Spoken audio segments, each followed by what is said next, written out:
Hi madam. Hi. Madam మంచు ఫ్యామిలీలో అంటే ఇప్పుడు చూస్తూనే ఉన్నారు, మీడియాకి వచ్చేసాయి మొత్తం. మీడియా అతను కొట్టాడని చెప్పేసి మోహన్ బాబు గారు చాలా తీవ్రంగా ఉంది కదా. అసలు దాని మీద మీరేమనుకుంటున్నారు? మీడియా వాళ్ళని ఎందుకు కొట్టారయ్యా మోహన్ బాబు గారు? మీరు ఎంత హద్దు మీరకపోతే ఆయన కొట్టే స్థాయికి వెళ్తాడు. ఆయన 45 ఏళ్ళ సినిమా ఇండస్ట్రీలో, సినిమా చరిత్రలో ఎవరైనా కొట్టారని కానీ, ఎవరి మీదకైనా ఏమైనా ఇసిరేశారని కానీ ఏమైనా రూమర్స్ వచ్చినాయా? రాలేదు. మీరు ఎంత హద్దులు మీరు ఎంత రూడ్ గా బిహేవియర్ చేస్తే ఆయన సహనం అనేది అంత చచ్చిపోయి ఆయన మిమ్మల్ని మీదకి ఎంత మైకి ఇసిరేస్తారనేది అర్థం చేసుకోండి.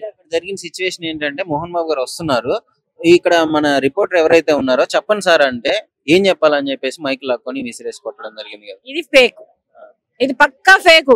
చెప్పండి సార్ అంటే ఏందయ్యా చెప్పేది, పోండి అని చెప్పేసి తరిగి కొడతారు. లేదంటే వాళ్ళకి సెక్యూరిటీ గార్డ్స్ పెట్టో వాళ్ళ బౌన్సర్ని పెట్టో తరిగి కొట్టిస్తారు. అంతేగాని మీరు ఏదో అద్దు మీరారు, మీ మీడియా వాళ్ళు అద్దు మీరారు అంతే. వెళ్ళడానికి కారణం ఏంటి? అక్కడికి చెప్పు.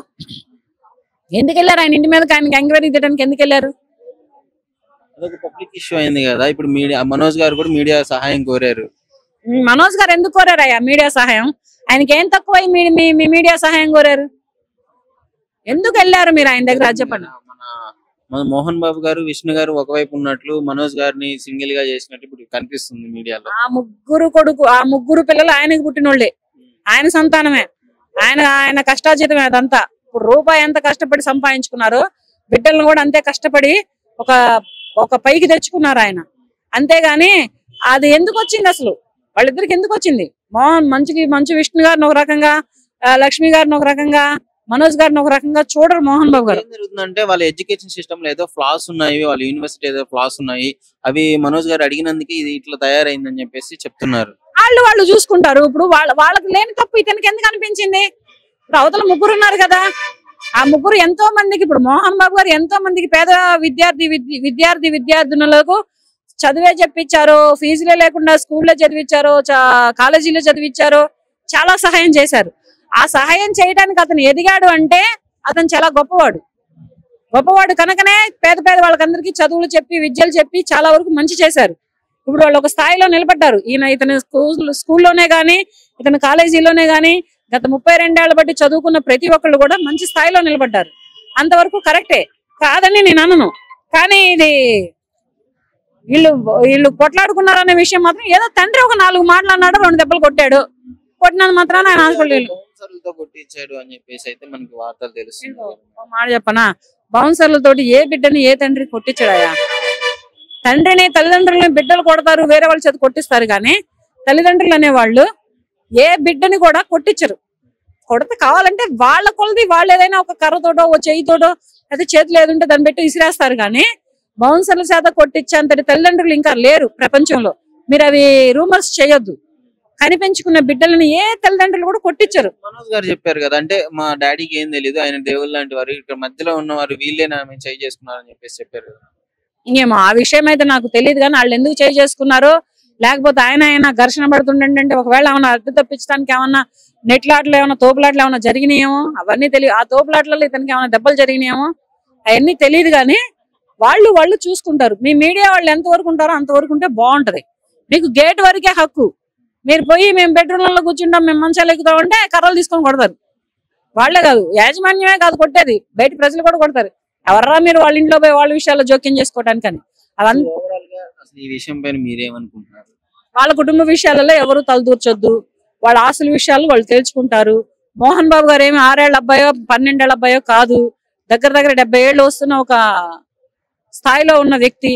తన గురించి, తన పిల్లల గురించి, తన కుటుంబం గురించి, తన ఆస్తుల గురించి, తను ఎవరెవరికి ఎంతెంత వరకు చూసుకోవాలో, ఎంతెంత వరకు పంచుకోవాలో అన్ని ఆయన పంచుకుంటారు, అన్ని ఆయన చేసుకుంటారు.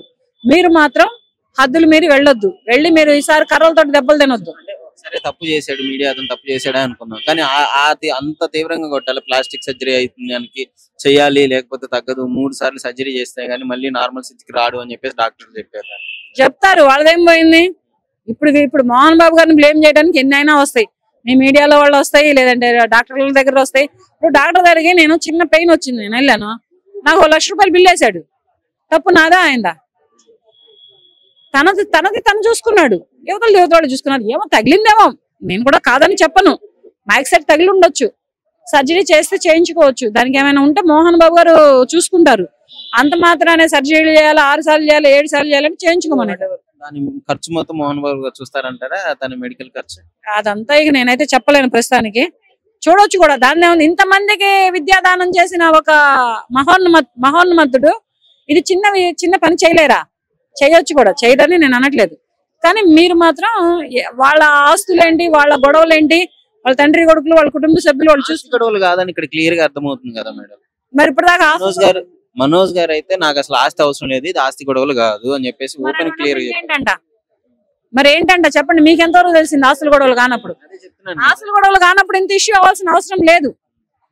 ఆస్తుల గొడవలు కానప్పుడు ఇప్పుడు ఎవరికైనా సరే భూమి దగ్గర గానీ, లేకపోతే అమ్మాయి దగ్గర గానీ, డబ్బు దగ్గర గానీ, ఈ మూడింటి దగ్గర గొడవలు అవుతాయి. ఎంతటి వాళ్ళకైనా సరే ఫస్ట్ మెయిన్ అమ్మాయి, ఒక ఆడదాని దగ్గర. ఇప్పుడు మనోజ్ గారు ఆ పెళ్లి చేసుకోవడము మోహన్ బాబు గారి ఫ్యామిలీకి ఇష్టం లేదు అనే విధంగా తెలుస్తుంది బయట. ఇష్టం లేకపోతే అక్కడికక్కడికే విడగొట్టేసేసి వీళ్ళ అబ్బాయిని తెచ్చుకొని వీళ్ళ ఇంట్లో పెట్టుకొని ఆ అమ్మాయిని వాళ్ళ ఇంట్లో పెడతారు. కానీ పెళ్లి చేసుకున్న తర్వాత ఆ అమ్మాయిని ఒక కూతురు లెక్క దగ్గరకు తీసుకొని, ఒక కూతురికి చేసినట్టుగా ఒక నుదుటి పైన ముద్దు పెట్టి చక్కగా శుభ్రంగా ఉండండి అమ్మా అని చెప్పి కాపురం చేసి ఒక పాపకు జన్మనిచ్చేదాకా తీసుకురారు.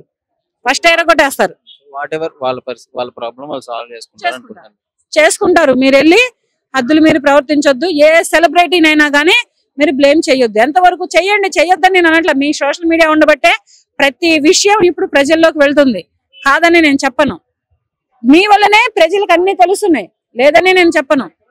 కానీ మీరు ఎంతవరకు ఉంటారో అంతవరకే ఉండండి. ఎక్కువ వెళ్ళారనుకో మీకు ఈపులు వగులుతాయి. అది